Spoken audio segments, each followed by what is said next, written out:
Back like we never left, BDA, and back again, boys and girls. I told you guys that One Piece chapter 907 left me in shambles, and I'm still recovering. You know, you guys, we uploaded a analysis last night, and of course we had multiple videos on the chapter. So for today, I think it's adding on to my Shakky video, where I felt like Shakky was a part of ROX. ROX confirmed at this point. The acronym thing was just for fun. And I think those are always fun when you talk about them. But for the Shakky thing, this is adding on to the Shakky connection with Big Mom and ROX, okay? So shout out to my boy Ragnar Rockstar. Used to be red hair Ragnar Rockstar on Twitter. He tagged me with some information, and I thought it was very interesting. We talked about it last night before we made that video, that analysis video, but I wanted to make a separate video for it before we actually talked about it. Everybody at least thought it was interesting. You know, they thought it was interesting and I wanted to talk about it. I think it's kind of dope. I've been seeing some crazy shit on the timeline as far as like Kaido and Big Mom, as far as like Kaido being like the father of Katakuri Oven and Daifuku. So many crazy things. I understand being crazy and going a little far, but goddamn guys, we got too much of an open mind. But anyway, if you're here for the first time, make sure you like the video and subscribe for more content like this. Shout out to my patrons. I appreciate you guys. But let's get right into the video.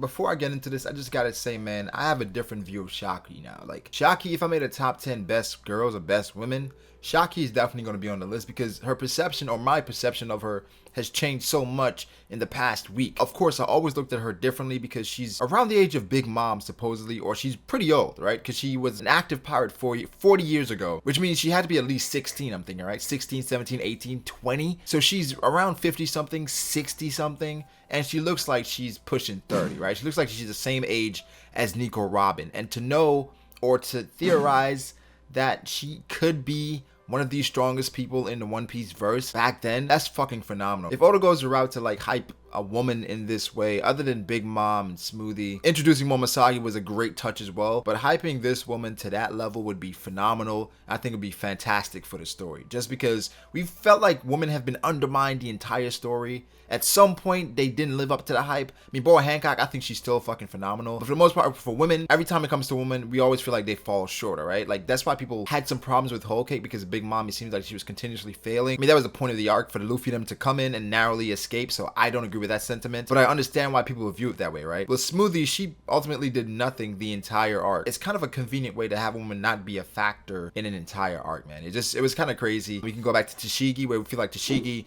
she had a lot of promise at the beginning, then she kind of just fell short and she turned into just this cute subordinate of Smoker. So we'll see. Hopefully Shakky is that. But enough of that. Let's get into the video. And for me, I was like, oh shit, this is kind of crazy, right? People are going to be skeptical. I understand it. I'm skeptical. I'm just like giving you guys the information as it comes across my timeline. And for this, I thought it was interesting enough to make a video, right? First thing I want to point out is that Shakky, look at Shakky and look at her hairstyle, right? Look at her hairstyle and how she wears her hair. I think it's pretty interesting how she does that. At first, of course, no one thinks about something like this, how Shakky wears her hair. Of course, we have views of Shakky back in the day as well, so you can look at that and you can see how she's been wearing her hair consistently for numerous years. Again, shout out to Ragnar Rockstar. I think like this find was amazing. Okay, so the first thing is that Shakky, again, her hairstyle, right? And this, I think this is a bit more relevant before we got the official translation. As far as it being rocks, things have changed time and time as like the story has gone on, from official meanings to Oda actually spelling things out. And we know R and L is kind of iffy sometimes. I feel it's rocks, right? That's what the Viz translation is saying. So for Shakky, her hairstyle, right? What was pointed out was Katakuri's tattoo. If you look at Katakuri's tattoo on his arm, on his left arm, what do we see?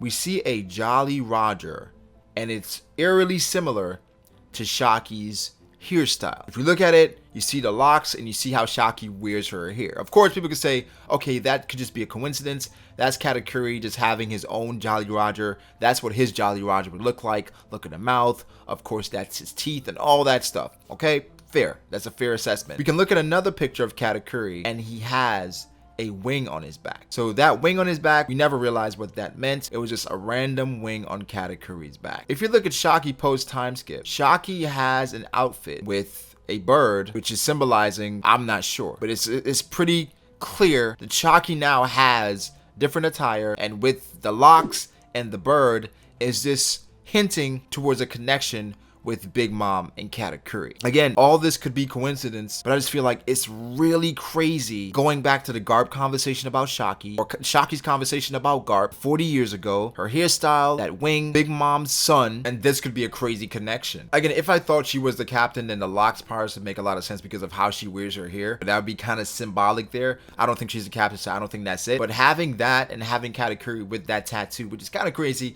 with the wings and her wearing that attire, it kind of was like, okay, come on, yo. Like, Oda, are you trolling us? Is this just us being fucking overly inquisitive, right? It doesn't really end there. Let's take it a step further. If you look at Shakky's attire post time skip, look at her belt. We see a love emblem of some sort, right? We see that. Where have we seen that before? We've seen that somewhere before. If you look at Big Mom, she has a random love tattoo on her left arm. Katakuri has a tattoo on his left arm of a Jolly Roger that looks like Shakky. Big Mom has a tattoo of a love symbol on her left arm that Shakky has. She's wearing the belt for. Again, all this stuff could be coincidence, but for me, I found it eerily interesting that I wanted to share it with you guys. What do you guys think? Is this deepening the Shakky theory that Shakky could be connected to the Rocks or Locks or Rocks? That's the official translation, the Rocks. Shakky could be connected to them.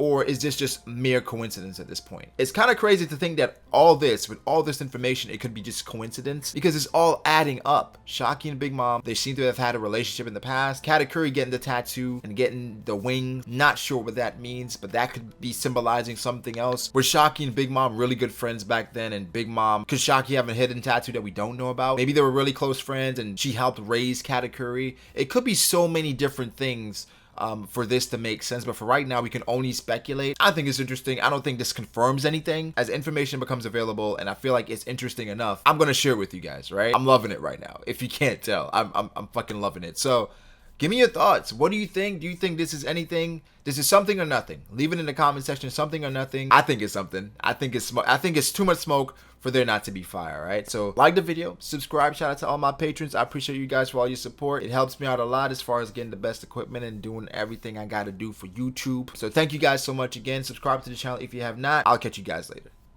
Peace. Okay, what's poppin', guys? Typically what I do from time to time is I have a random Q&A or an impromptu Q&A where I just answer some questions that's relative to the topic that I'm talking about. So today was Shakky and piling on to the Shakky video that I made a couple of days ago. So I'm gonna take some questions from that Shakky video and answer them because I feel like there was some good questions in that video or on that video. The first question was from Bootstrap Bill. It says, if Shakky is as powerful, as influential as the community speculates, and really is who he is, it's kind of a bummer Oda hasn't given them kids or grandkids who are also pirates running around creating their own havoc. Since One Piece deals a lot with inherited wills and new generations, it'd be cool to see more rivals to the Straw Hats with deep connections to the age of Roger, Garp, Cheeky, Whitebeard, etc. Obviously Oda could very well create characters later, but as of now, I wish he did. This is a great comment, not really a question, but I was gonna say that they could have kids that we don't know about. That could be something that we find out later on, but they definitely could have kids. The thing is, if Shakky is the legend that we think she is, and really we know he already is a legend, and they have kids, that kid should be phenomenal. I don't think they have kids.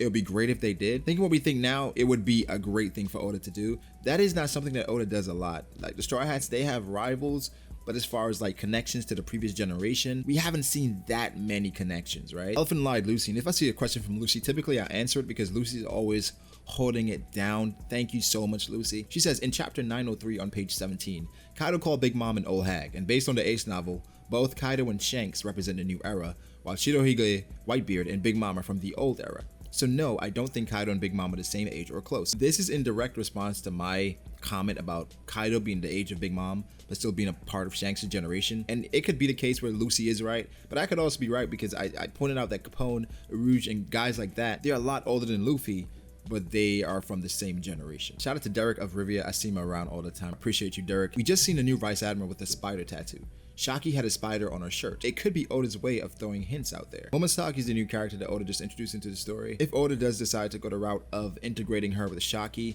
we will revisit this chapter and show Momosaki with that spider tattoo. Oda throws a lot of hints out there for us to kind of put the pieces together, and then he just throws a wrinkle in there out of nowhere, and we're ultimately wrong, but it's interesting to talk about, right? Derek, that's a great observation. I meant to talk about that another time. That's great for you to pick up on that. Finally, we have Imperial Lion. Thank you for all your support, Imperial. He says, back in the day, I assumed Big Mom, in her early 20s, didn't have multiple territories under her control, didn't have large amounts of subordinates, was constantly pregnant, and had to take care of her children. So to me, it makes sense for that sometime she and Struzan were part of another pirate crew in order to be in a less vulnerable position.